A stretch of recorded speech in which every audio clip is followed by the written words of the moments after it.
Welcome to Do the Talk podcast. It's a real estate podcast that teaches regular people how to invest in real estate. Hi, I'm your host, Ibrahim Ojerinde, and my co-host is Amel Lawal. We are we are committed to making investment in real estate seamless as much as possible. So if you are looking to learn how to invest in real estate, you have come to the right place. Keep in mind, this is not a get rich quick scheme. You will have to put in the work, but believe me, things will fall in place. Ahmed, how are you doing today? Ibrahim, thank you. I am feeling great. It's another Friday. It's been, a couple of weeks now, and we're still running. We still have a lot of stuff to do, guys. Welcome, welcome, welcome. If just joining us, welcome. And if you have any question during the show, please drop it. We want this to be an interactive session as much as possible. That is why we are doing live show. So if you have any question regarding the topic or anything real estate related, we are here to share all the knowledge that we have with you. So, Ibrahim, are we ready? Yes, yes. Thank you guys. Thanks for tuning in. We are very excited to come online tonight, and thanks for tuning in. So today we'll be talking about non-traditional financing. Last week, remember, it was about traditional financing.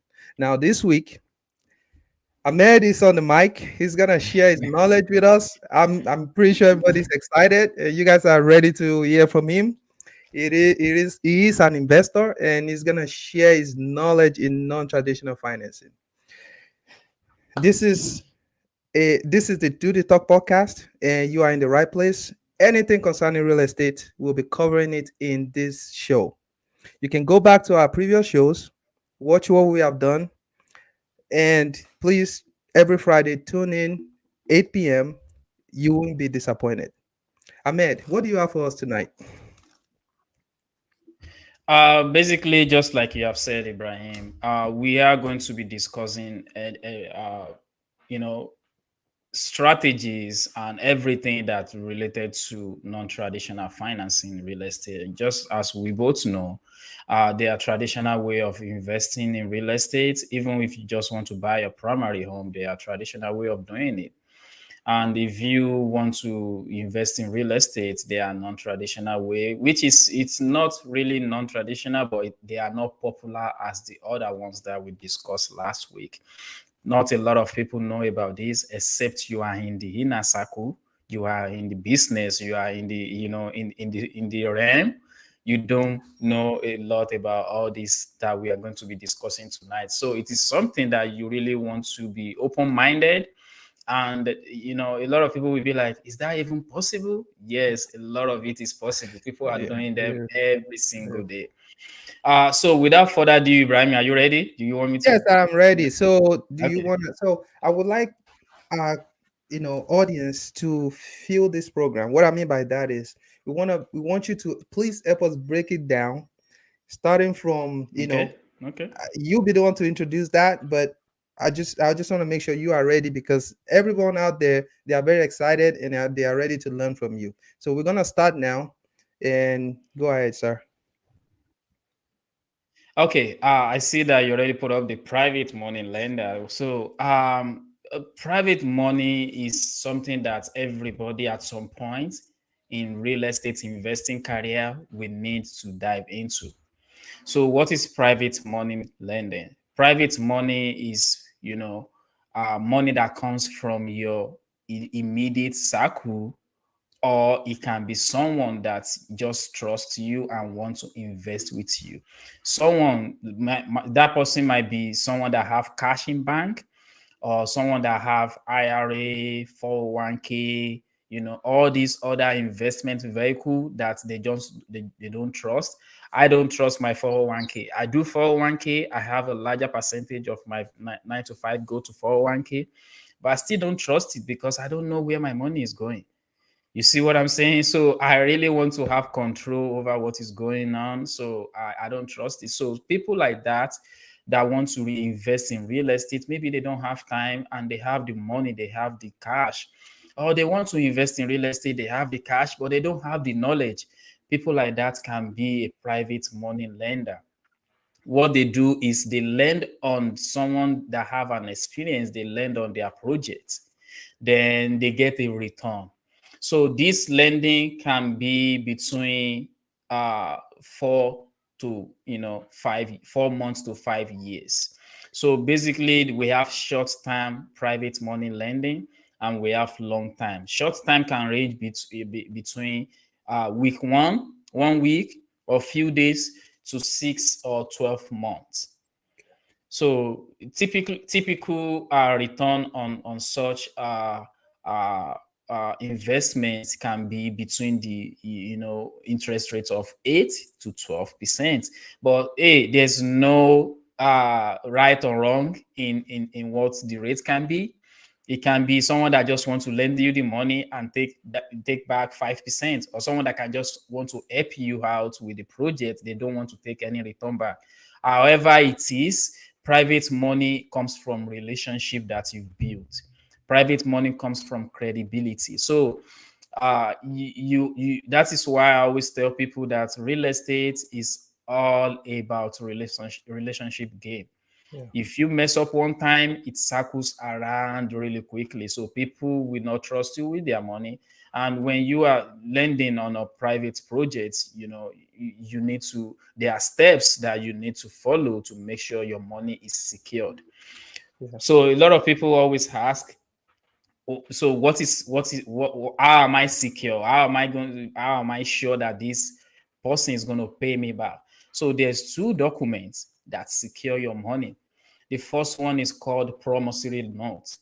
Promissory note is just basically an agreement between the two party, the person that is lending the money on the project and the person that is supervising the project, stating that, okay, I'm bringing 120,000 for you, I'm bringing 5,000 for you, I'm bringing 1,000. Private money can be as low as 500. Oh. So it doesn't have levels to it. So I'm bringing you 500 that is in my bank account, and I want 8% return on this money within the next 4 weeks. So the time range is 4 weeks. The interest rate is 8%. The money I'm bringing to you is $500, and it can be $1 million. Depending on how you guys structure it. So private money usually come from relationship. It can be someone that from your work, from your community. It can be your brother. It can be your sister. Someone that believe in real estate and believe in the projects you are doing. So typically, an investor is going to have a project that they want to invest in, and they pitch the project to someone that's going to give them the private money, and that is how it goes. Usually, since this is involving money, I always tell people, don't give out your cash directly to that investor. Make sure you wire the money or somehow get it to the title company so that they can make sure that the promissory note is taken care of. And the second document is called deed of trust. In some states they call it mortgage trust, mortgage deed. So what that does is, if that person for some reason want to sell that property without your knowledge, they cannot sell that property, because that deed states that you need to be paid before they can sell that house. So that is why I always advise people do it the right way so that you can get your money back. I don't do it, Ibrahim. I've worked with you. I know you are a straightforward investor, but people are greedy now in this arena, and people can be funny. This is life generally. So just to make sure you are protected, make sure you get a promissory note and a deed of trust. And those two documents secure you and they protect your money. Ibrahim, do you have any question for me on private money? Yes, I have a question and I also have a comment. So Yeah, the deed right. of trust and the promissory note is like a lien on the property. So Yes, that's when correct. it's sold, everybody have to be settled before they can, and you all can be happy. Um, my question would be, so what do you think about, what is your opinion about, like, let's say I want to get money from my sister, and um I choose to give her some, some benefit, or let me say some profit after like maybe 6 month agreement, and I give her some profit. What do you think? Because I've seen situation where people are saying, "Oh, why would you do that?" Or why would you give profit since it's your sister or your brother? Do you think it's a good idea to give out some profit, or what is your opinion on that? So Ibrahim, honestly, there's no one right way or any better way to do it. Yeah, Whatever works for you, if it is a win for you to give out the profit and it is a win for that person as well, that is what it makes it a deal. yeah, So, there's no one way to do real estate. sure, There's millions way to make money in real estate. So, there's no one way to do it. So, if you feel like you can give out certain percentage in the deal, why not? If you feel like paying them money is the best way, you don't want to be part, because not everybody can be your partner. That is one thing that we need to know. sure. Our value, we might be friends, but our value might be like this apart. You see what I'm saying? So if someone doesn't share your value, then you don't want to own a property with them, because one day they're going to force you to sell that property when you are not ready to sell it. Or maybe you see an opportunity to transfer that money from that property into something else, and they are like, "Oh no, I'm making 200 here. I don't want that cash flow to disappear." And you see a bigger picture. So you have to invest with someone that have the same value with you. So if you see that this person deserves to, you to hold a property with you, why not? So just what I'm trying to bring out there is whatever works for both parties is what makes it a deal. So there's no one way or the right way to do it. If they want, some people want to learn. I've seen people approach investor like, "Hey, I just want to learn this. I don't know how to do it. Yeah. Can you show me by me investing in your deal? You find the deal, I'll invest in it. You see, then I'll learn, because it's good to practical learning is better than theory. Everybody agrees Oh, on that one. 100%. So people like that just want to learn and create their own business one day. That is private money too. They bring in the cash, they want you to do it for them while they are learning from you. Yeah. You know, in that arena, the way you structure it, to split the profit depends on however way works best for both parties. Okay. That's a Do good I? answer. Yeah. That's a Okay. good answer, man. That's a very clever answer. Another thing is that so the private money lender, it looks like you are not technically using your money. Like it's a smart move to get funding. Like maybe you need some for down payment, or you actually need it to secure the property. So I think it is a valuable strategy. So we thank So you for sharing this tonight. yeah, Ibrahim. Quickly before I move on, so private money is also called other people money. That is why I put OPM on Okay. there. So other people's money. Some people will be like, "Why should I give you my money to invest?" Well, Yeah. you are not giving me your money. You are making return. You are letting your money work for you. So why I use it to invest, you are making money as well. So it's a win-win. If you put that Yeah. money in bank, you're not going to get the return I'm going to give to you. Mm-hmm. Imagine someone bringing 12,000 on a project and Yeah. takes 10% on 10% Profit. Hmm. profit on that deal, and we have an agreement to pay the person back in 4 months, right? Yeah. So 12%, 10% of 12,000 will be 1,002 in 4 months. Let's say that person invests. I mean, we have 4 months in a year, right? Let's Sure. say that person invests reinvest that same 12,000 without having any more money in a year. That person will be at the end of the year, the total money the person will have will go from 12,000 to Wow. 15,600. That's awesome. You see what I'm saying? If Yeah. you put That is that money in the bank, 12,000 in the bank for that one year, good. maybe it's going to appreciate just maybe $10. So yeah, so that's one thing I want to point out, that both parties are enjoying uh Yeah. the investment. So the lender and the investor are actually accelerating their growth. Yeah.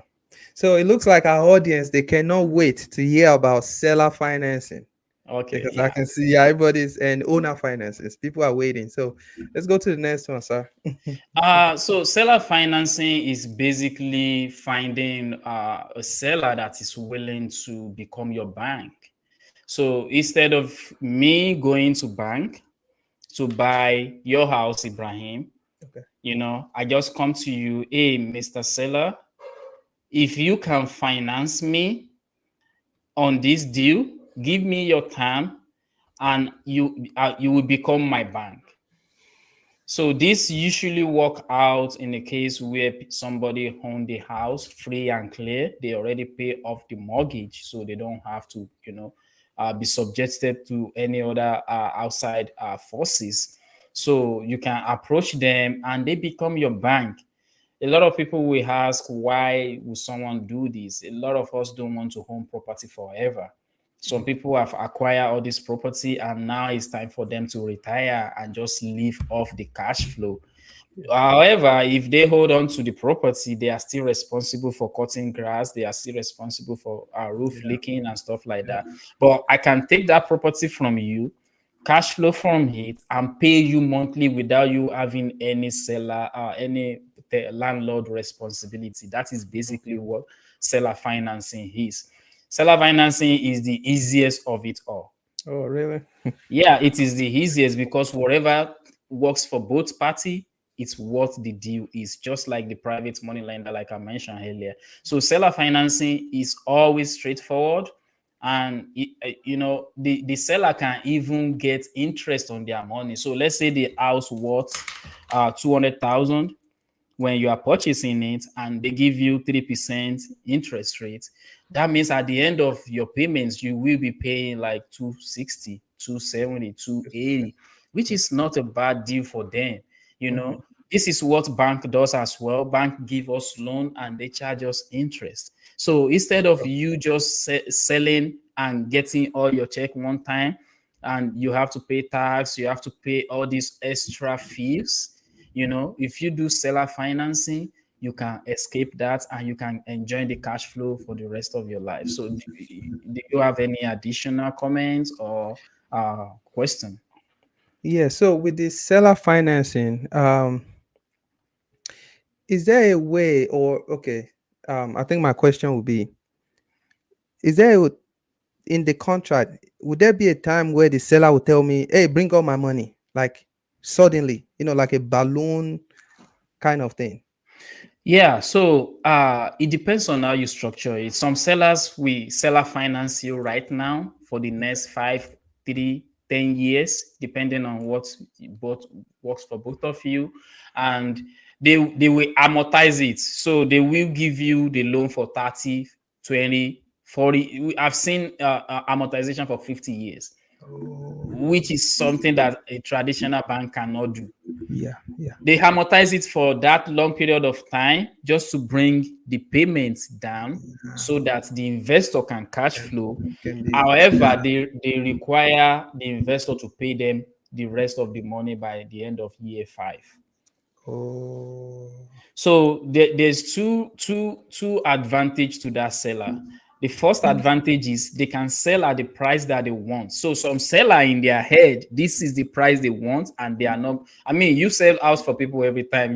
I believe you've met some seller that in your mind, it's not possible to get this price, and they are telling you this that's is what the they want. price I Yeah. want. Mhm. So seller financing is good in that situation because they can actually get that amount and get even interest on that money. Yeah. Yeah. But they just have to defer their payments a little bit so that the investor can cash flow now, and down the line they can give them a lump sum of money. Oh, I see. I see. And that is called balloon in real estate. Oh, okay. Thanks for breaking that down. So yeah, it's kind of, you say, like a juicy kind of strategy, because when a seller can finance a loan for you, and you get access to the house, you can use it and get cash flow. That's awesome. I think I will start looking for another seller financing now, like to see if I can leverage on Yeah. that. It's a good So strategy. the kind of a list that you want to be looking for to get a seller financing will be someone within the age of 60 and above, Yeah. someone that have lived in the house for 15 to 20 years, Yeah. this kind of a list, or tired landlord, someone that just don't want to be a landlord anymore. We have tired landlord out there that Yeah. they don't want to deal with. Maybe they have a tenant that is not paying your stuff, so they are looking for some certain price, but they didn't, at the same time they don't have the money to renovate the house to Yes. get that price that they are looking for. So someone like that, investor, if you can approach them, you're going to get a seller financing deal. Wow. Thanks for sharing that. That's a good hint. Okay, so the next one is on the board there. We are waiting for you to to give us some. Subject to this is my favorite. Oh, I like okay. subject to because from the day I've learned about it, it's very creative, very, very creative. Yeah. So, what subject to actually means is taking over someone else payments. So, just like seller financing, instead of me going to a bank to buy their house and pay them off, and now the house becomes mine, the existing debt that they have, the existing loan that they have on the house, I'm just going to take that over, but I'm not assuming it. I'm only taking over the payment. So there's a difference between assumption and subject to. A lot of people confuse that. A lot, in fact, when I call real estate, a lot of time they'll be like, "Oh, do you mean assumption?" I'll be like, "No." With assumption, I still need to go to bank, Yes. get my credit check, get my work history check, all these basic requirements from regular lenders still need to be, checked. Yes. In a matter of seller financing, subject to, none of that will happen. I mean, if the seller wants to check your background, that's fine. Criminal background and stuff like that, just to make sure you are who you said you are. However, you don't have to have a good credit to do a subject to transaction. You don't have to have job history of 2 years to do subject to transaction. Basically, it is as long as you can provide value at that moment for that seller. Yeah. That is all that matters, and the seller is comfortable with the idea. So a lot of people will be asking, why will someone do a subject to transaction? Why will someone retain a debt on their name and sell their house uh to an investor?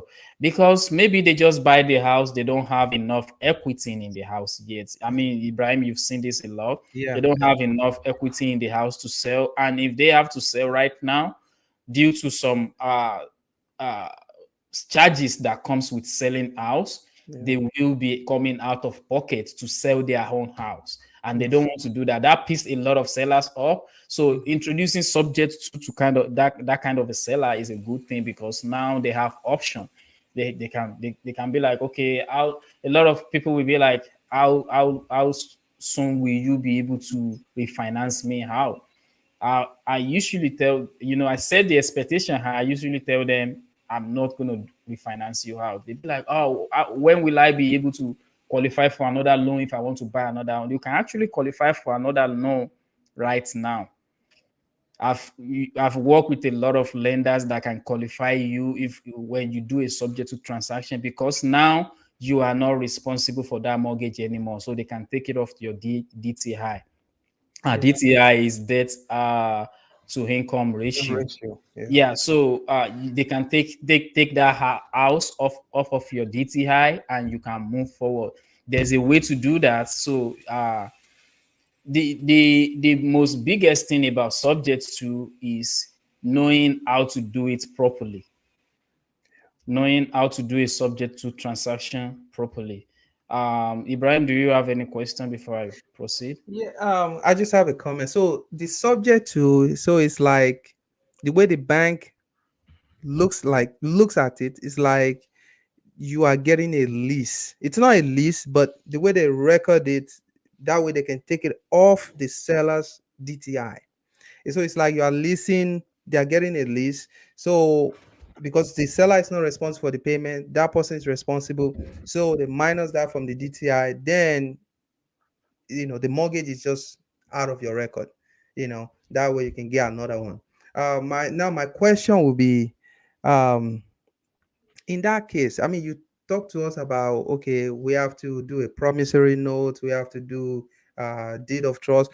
What can you do in this situation where, if my my buyer, or someone who's trying to get my house to make money in this subject to example, how can I protect myself if this person stop paying mortgage? What can I do? That is your best case scenario, Ibrahim. So a lot of people get scared when they Yeah, like, people, oh, I'm scared too, bro. what if they stop paying? Now Yeah, I'm stuck with the house that I don't want anymore, and blah yes. blah blah. That is your best case scenario. Guess what? In a subject to transaction, there's still some money upfront that they pay to you. You Oh, know, really? just for you to, hey, this is 10% down, this is 3% down of the mortgage. They pay that money to you. Okay. And remember, this is a house that you've been living in for a while, so it might need some little, rehab, touch up, maybe painting, and maybe a little bit of upgrade. Maybe you've been there for 5 years, you've not been upgrading it, you know. So the investor is going to come in, do all those work for you. However, if they default, there's something we call deed in lieu of foreclosure. Okay. So deed in lieu of foreclosure is saying if you default for certain days. So it depends on what you are. Like I said, real estate, there's tons of ways you can structure deals. Yeah. So depending on what work for both parties, that is how it's going to go. So if you default for 30 days, for 60 days, for 90 days, for 120 days, I've seen 120 days before. So if you default for 120 days, I won't advise that. 60, 90 days is reasonable. If Okay. you default for these 2 or 3 months, I'm going to take that house back from you. The down payments you give me is gone. The rehab you've done to that house is gone. Oh, Now the house just transfer back to me. All I need is the pre-signed deed in lieu of foreclosure paper. Go to county recorder office and file that paper, and that house becomes mine again. So oh, that is seller's best case scenario. It's not even in any way something they should be scared of. You know, one okay. thing that it's always come up is due on sale clause.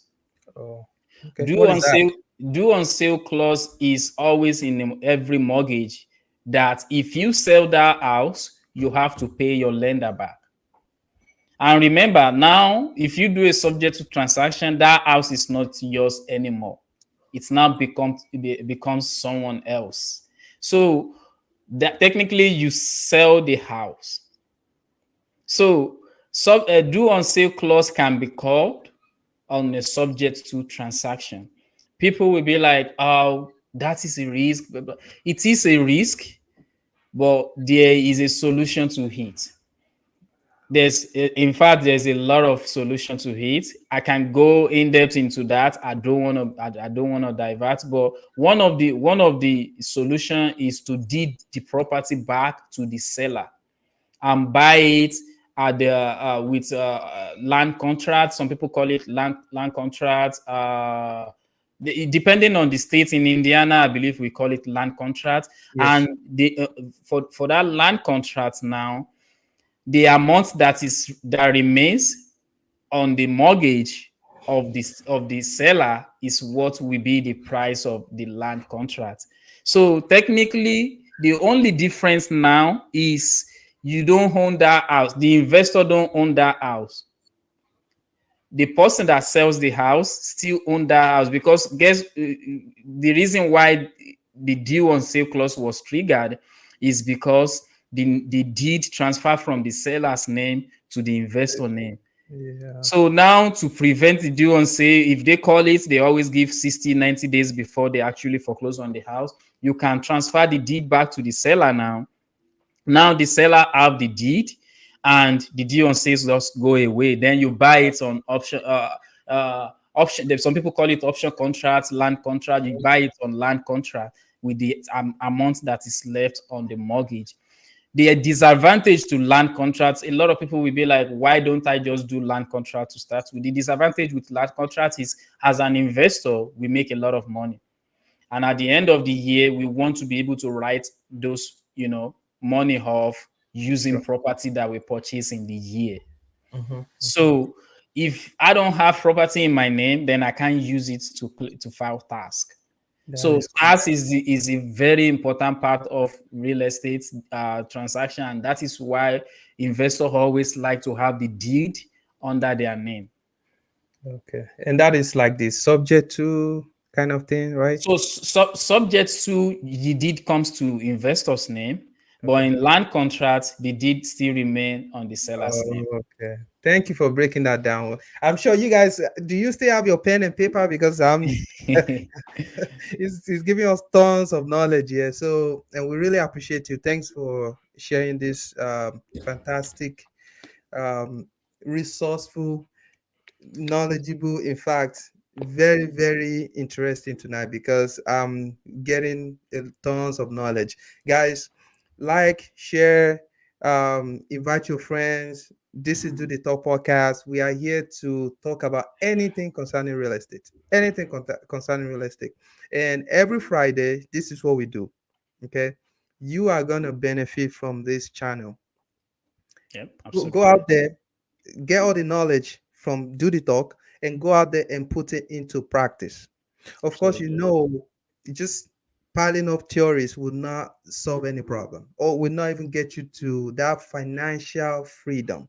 Yep. The goal of being financially free, financially independent, you have to put in the work. This is something that it's going to happen. You just need to put a work, learn from people that have done it before. We have done this. We are not just here talking about it. Ahmed is Absolutely. an investor. He's been doing this. I am an Yeah, investor. We've been doing this. absolutely. Okay. Absolutely. So Ahmed, we can't wait to go to the next one because I know you are ready to give us another. Yeah, I agree. I'm ready to move forward. And but before I go, Ibrahim, uh, guys, if you are getting value from this, please, please, please like and subscribe, because the more like we got, the more people we can reach. And Sure. this is free information. It's Yes. Friday night, and we want to reach more people so that we can provide value to people. So the next kind of loan is going to be hard money loan. So for hard money, it is a kind of loan that investors use to buy property quickly. So hard money is typically used for single family, and it's a short term loan. It's not something that you can hold for long term. So hard money is interest only payment, Oh, okay. and the interest always ranges from 10 to 15. Okay. So I believe it's capped at 15. I've never seen hard money go Beyond. as 15 before. So it's usually secured in first position. First position is like the first person that gets paid when the house is sold. So if you sell a house, whoever is lending in first position gets paid first before the second position that goes down the line, because sometimes you can have 4 or 5 lien against one house. So first position gets paid first. Whatever remains, they take second position, third position. What that is why some people, you will see some lender that will tell you, I cannot lend in second position, because they want their money to be paid first. So Okay. it's usually take first position. You can't put hard money in second position, and the interest rates always depend on your experience, really. So if you are an experienced investor, then you can get the interest rate can be lower, close to 10 or 10 or maybe 12. 12 is pretty good in my opinion. So Add money, it's the pros of add money is like the speed. It is very, very fast to close. I've seen add money lender that can close within 5 days. That cannot happen in a traditional financing world. I just close a deal, like Okay. you are aware of it, and Congratulations. Yeah. the lender closed within 10 days. Oh, that's awesome. Yeah, so add money comes with speed because in real estate, opportunities sometimes just it comes like this, and Mhm. you have to be ready to jump Jump on on it, it. Mhm. and proceed from there. So add money is a very quick option in that way. You can use private money lending. You can use your home money if you have that cash stacked up. But not a lot of people have money in the bank and they will still want to invest, take advantage of that opportunity. Hard money will be your next option. Another thing about hard money is the flexibility. They, Flexibility. they didn't require too many credit check. If they require, it's close to 600. I've seen lender that can do 600 credit.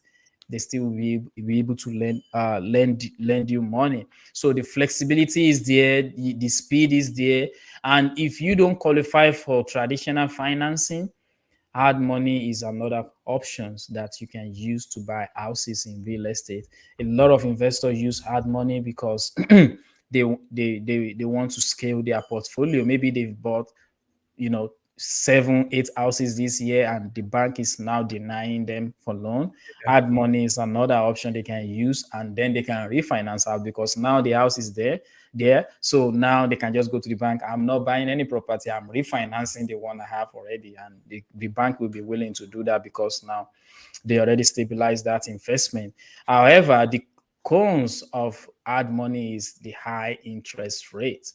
A lot of people are running away from real estate in arena right now because the interest rate is at 7%.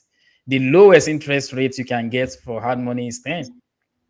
Yeah. It's 10%. So the interest rate is super, super high, and they can only lend on 70% loan to value of the Value. house. Yeah.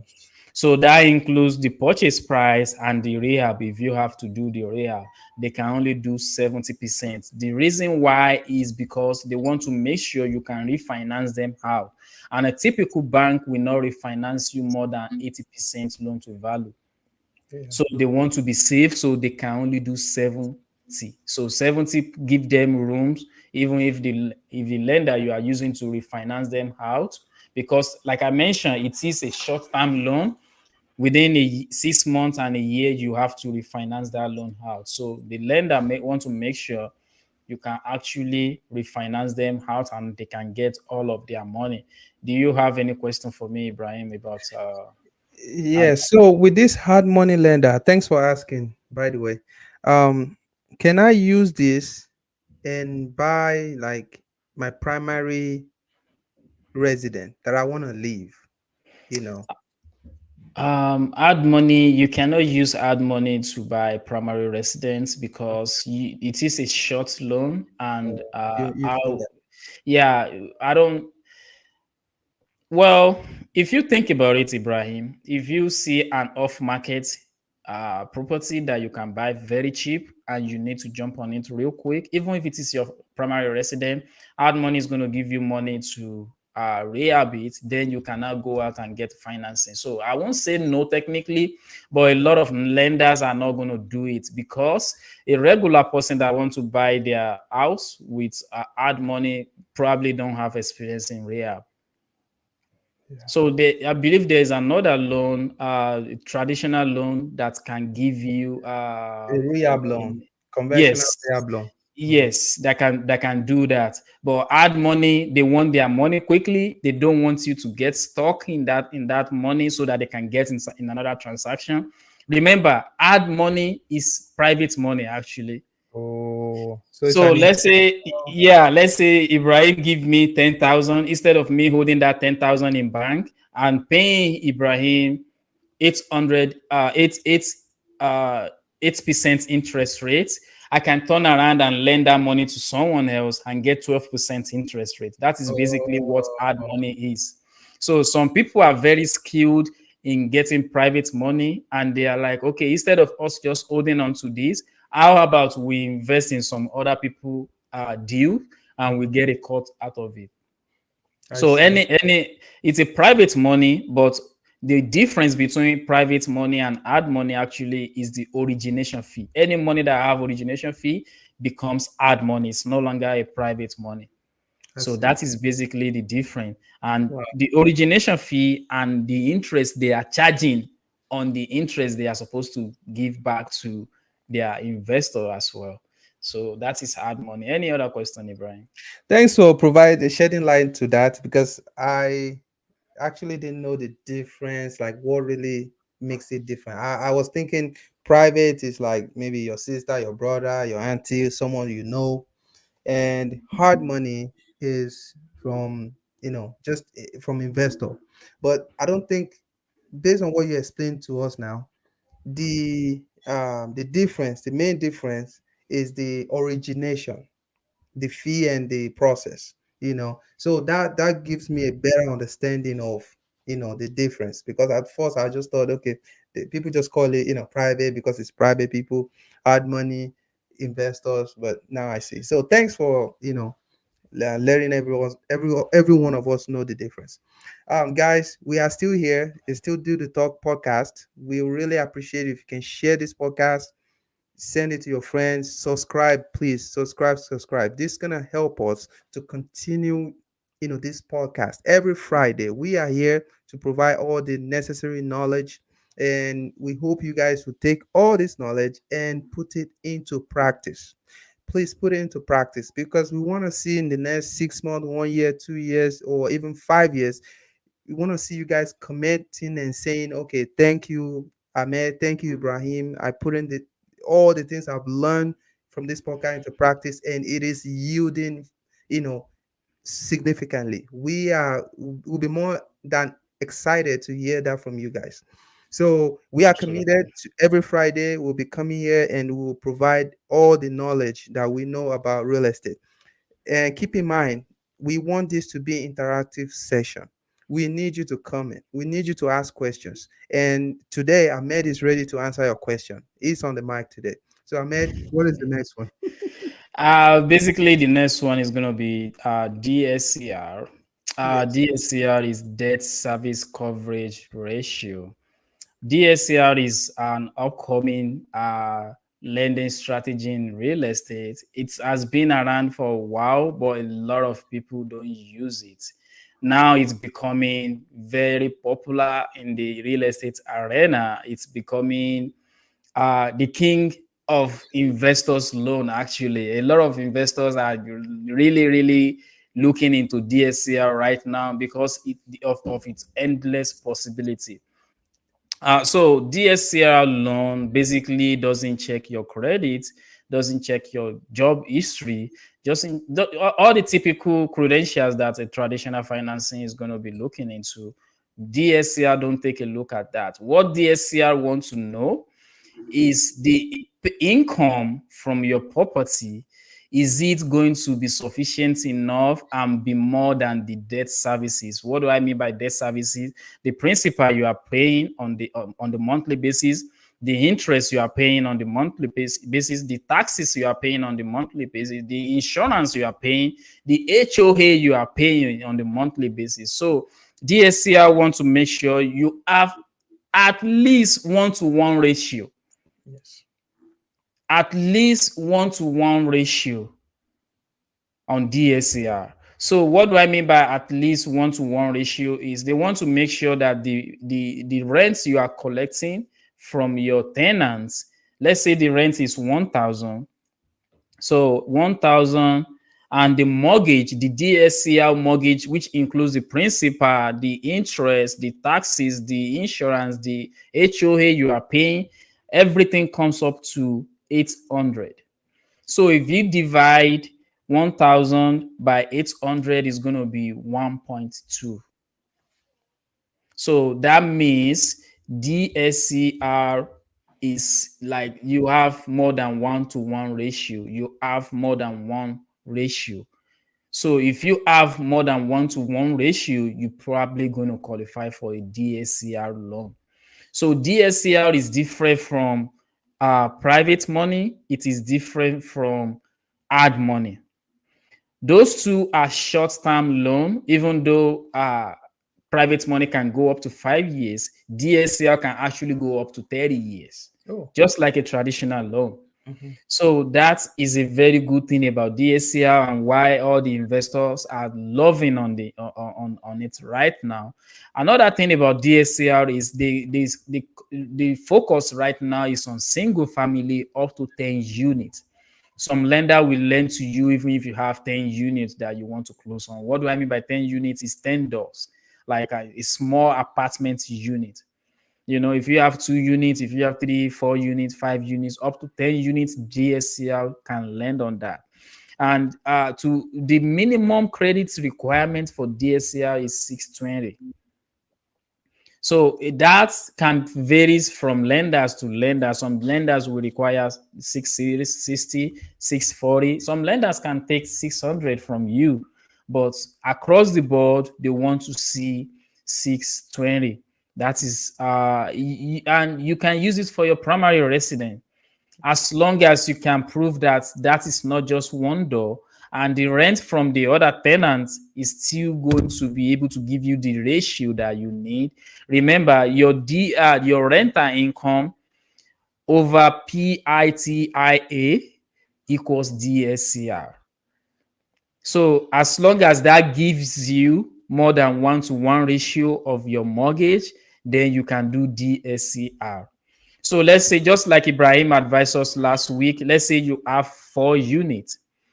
Inside that 4 units, you are living in one and you are collecting rent from the other 3 people living in that 3 units. If the rent income from the other 3 units is more than 1-to-1 ratio of your mortgage, then you should be able to use DSCR on that primary residence.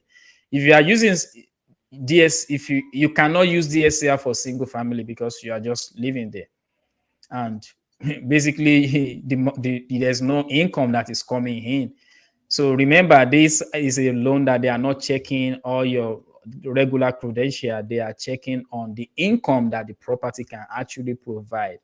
So the down payment of DSCR ranges from 10 to 20. Some lender can do the loan to value of 90%. So with that, then with loan to value of 90%, then your down payment will be 10%. However, you need to be on the safer ground across the board. The average is 15 to 20%. The lender that will do 90%, it's very, very rare, but I'm not saying it's not possible. However, the across the board, the minimum is 15 to 20% down payments. Do you have any question, Ibrahim? Yes, thank you for asking.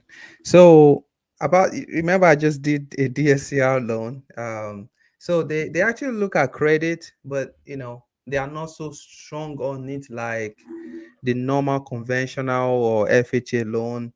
And also they are able to go lower than 1.2, depending on they might require to pay more money down.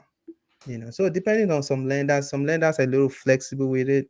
Yeah. So guys, this is a good loan. I mean, I've tried it and it's nice.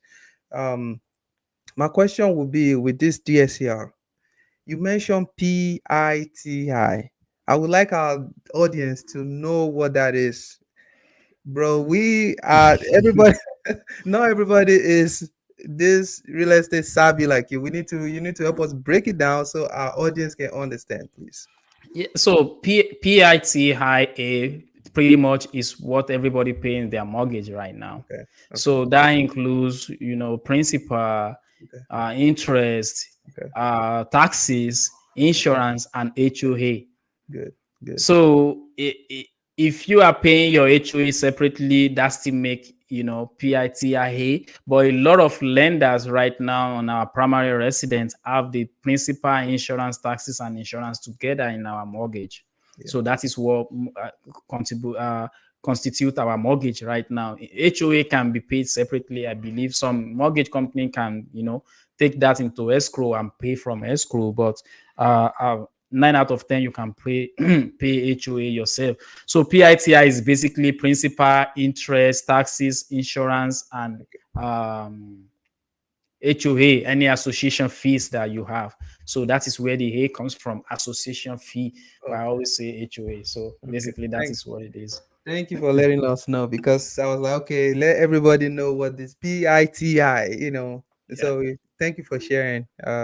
So the next one, it is, go ahead, sir. Oh yeah. So statement loan. Statement loan is a loan designed for self-employed people. So people that have 1099 jobs.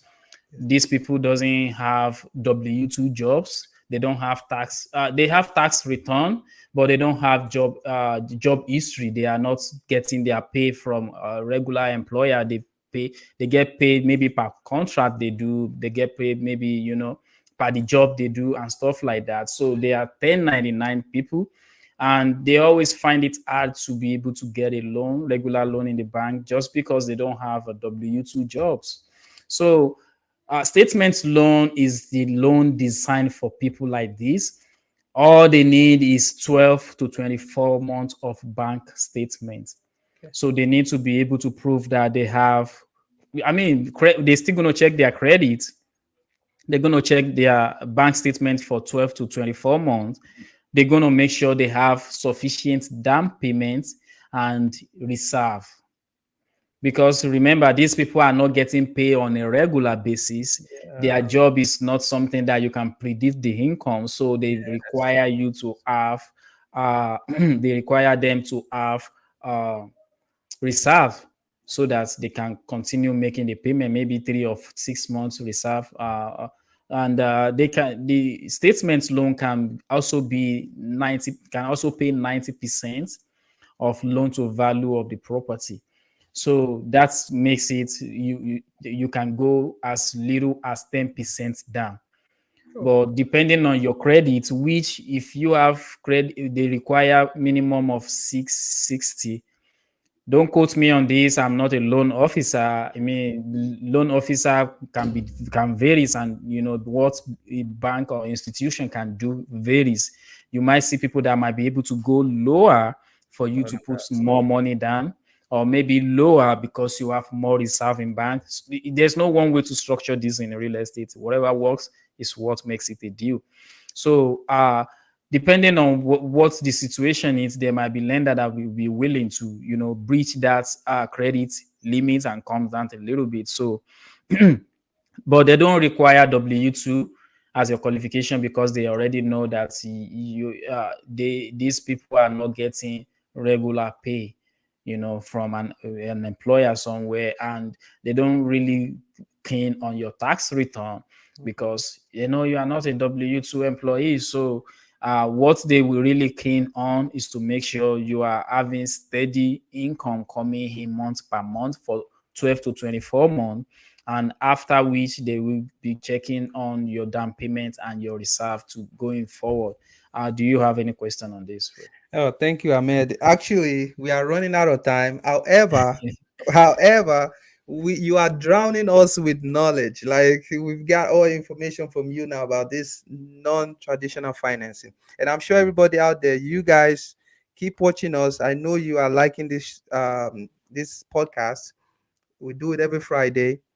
Ahmed, what do you think, quickly, what do you think people need to do? Like, what is, because I mean, you've given us all this knowledge, but we got to apply it. We got to go out there. We got to get it going. What are the few steps? I don't want to mention this, maybe five, three. I want you to give us, if it's three, if it's four, no matter how big the steps are, tell us what are the things people need to do so they can get started, because it's just, people just find it difficult. They don't know how to start. they've get this knowledge from us, but they need to put into practice. How can they do it? What are the things they need to do? Please, thank you. So the biggest part for me will be invest in your education. Really, if you are on this channel, good for you. That is what you are doing actually right now. You are investing time in your education. You are getting education in trading your time. So I mean, you can be driving and be listening to us right now, but you are investing in your education right now. However, I understand that some people are busy. They want to get involved. They have the money, but they don't have the time, which is why we mentioned that private money lending is an option for people like that. You know, let your money work for you instead of putting that money in the bank. Bank is actually lending your money out. They are making interest with give and giving you change on it. Let an investor use that money to invest on your behalf and give you a greater return. That is number two. Number three for me will be connect with someone that actually do this. Okay. Someone that live the life, talk the talk, do the thing. People like us, if you feel like, hey, I don't resonate with that Hamed, go with Ibrahim. If you feel like I don't resonate with Ibrahim or Hamed, find someone knowledgeable that you can actually tap into their knowledge. Let them walk you through getting the property and walking you through how to structure these deals, walking you through how to close escrow, how the transaction needs to go. Because out of 10 transactions that goes to escrow, only 3 closes. Really? Because people don't know how to work the deal. People don't Yeah. know what they are doing. They screw up the paperwork. They don't prepare very well. A lot of things goes wrong. Yeah. So, but if you have done transaction before, you definitely know what you're doing. Yes. So then you can, people like that can walk you through the steps and get get you in the arena where you now have the hands-on experience. Yes. Ibrahim, I've been talking to you all week long. You are actually in the forefront and you are actually doing it. You are taking care of your property. You each time we do a video call or anything like that, I see you, doing all this real estate stuff. Go to people that actually do it. It's very sad that we listen to people. I don't take advice from people that have not been to where I want to go. If you have been there, then I'll listen to you. I'll just shut up. Yes. A lot, and another thing will be a lot of people don't know how to close their mouth and absorb the information around them. You don't have to talk. Sometimes you just being a good listener is helpful than talking actually. Sure. I like to listen than to talk. If I see people bringing value to me, there are sometimes that I say something wrong, and when people correct me, after that conversation, I go over it and I'm like, okay, this person is right. Swallow your pride, talk to people that know what they are doing, and get in the arena. Don't I was a newbie myself. Sometimes, Ibrahim, you don't know what you know today. Oh, definitely. So, but connecting myself with people that knows, connecting yourself with people that knows, getting yourself in the circle of people that do this every single day. When I'm driving, I'm listening to podcasts. I'm not only just talking about it, I'm still learning about it. I'm absorbing this information. I'm obsessed with it. I don't usually listen to music when it is just me in the car. What I do is listen to podcasts, listen to new information, even if it is something I've known before. Guess what? There might be slight information I've missed or something that has just been updated. Every 18 months, information shifted. If you graduated last 18 months and you've not started working, you probably need to go online and update yourself because what you learned back then is now outdated. So, Ibrahim, that will be my advice to our people. Just go to people that knows, get in the ring, let your money work for you. This is the easiest way and the coolest way to make money in real estate. I'm just going to keep it short that way. Ibrahim, over to Thank you you. so much. We really appreciate your resourceful education tonight. Like everybody's excited. We have learned a ton from you. Guys, don't forget this is Do the Talk podcast. We're about to wrap up now, and we really appreciate you watching this episode. Please subscribe, share to your friends, family. We want you to keep sharing, sharing, sharing. Every Friday we are here. Tune in to Do the Talk podcast. We're gonna provide you knowledgeable information that is gonna help you to become financially free. Of course, we've mentioned it from the beginning. You have to put in the work, just like everyone else. We are putting the work. We are putting in the work practically, and all the steps we are seeing it working in our lives. You know, me and Ahmed, we were in Absolutely. this kind of level, some years ago, in fact, few years ago, Yep. but now we have seen the Absolutely. difference and we know it is working. Other people have testified to this that these steps are the proven step to become financially independent. So, guys, we're gonna come back next Friday. Ahmed, do you have anything you want to tell our audience before we? Yes. So next Friday, we're actually going to start showing people how to find these deals. So if Yes. you are interested, you have been like, oh, how do they find the deals? Where do they go to find the deals?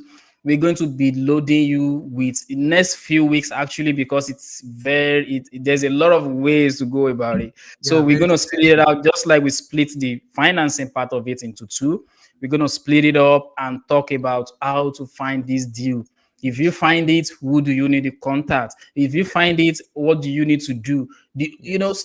Step by step, how to find the deals, and when you find it, what you need to do. So you don't want to miss next week. It's gonna be epic again. Always Friday night. We're gonna come here and Yes. remember, like, share, and tell your friend about this podcast. We are doing it free. It's free information. We want you to invest in real estate. This is the most proven way of people becoming a millionaires, becoming Yes. financially free, getting all this cash flow coming in for them that they don't need to work again in their life. So on this note, Ibrahim, any other last No, there's nothing to say all at right, this point. guys. We are loaded already. You drown us with knowledge, and we really appreciate that. Thank you, Ahmed, for sharing all this resourceful information. Guys, we are signing out. This is Do the Talk podcast. We'll be on next week. Please join us and share, share, share. Keep telling. We can repeat this enough because we want this podcast to grow and everybody to benefit from this. We want your family, your friends, and everyone to benefit from this. Please, um, at the same time, we are tuning out. Thank you.